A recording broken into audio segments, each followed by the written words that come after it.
Bonjour, bienvenue en ce lundi 20 avril 2020 pour le café matinal des marchés financiers. Nous commençons par le bilan de la Fed qui a atteint 6,4 milliards de dollars, soit près de 3 fois la taille du bilan d'il y a 10 ans.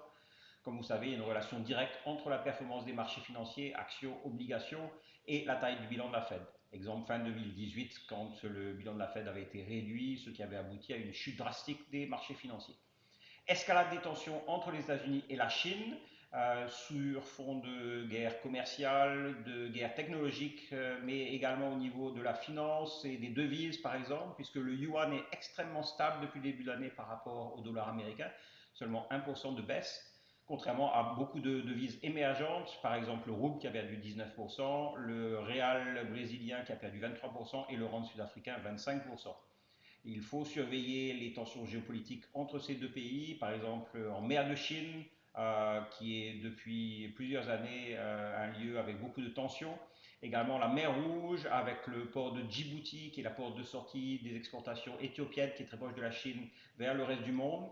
Et enfin la mer Méditerranée avec l'Italie, qui aura besoin de beaucoup d'argent pour se refaire une santé dans les mois et années à venir. Concernant le pétrole, nous avons une nouvelle baisse avec le WTI qui est passé sous les 15 dollars. Donc une chute due à la chute prévue logique de la consommation mondiale de pétrole.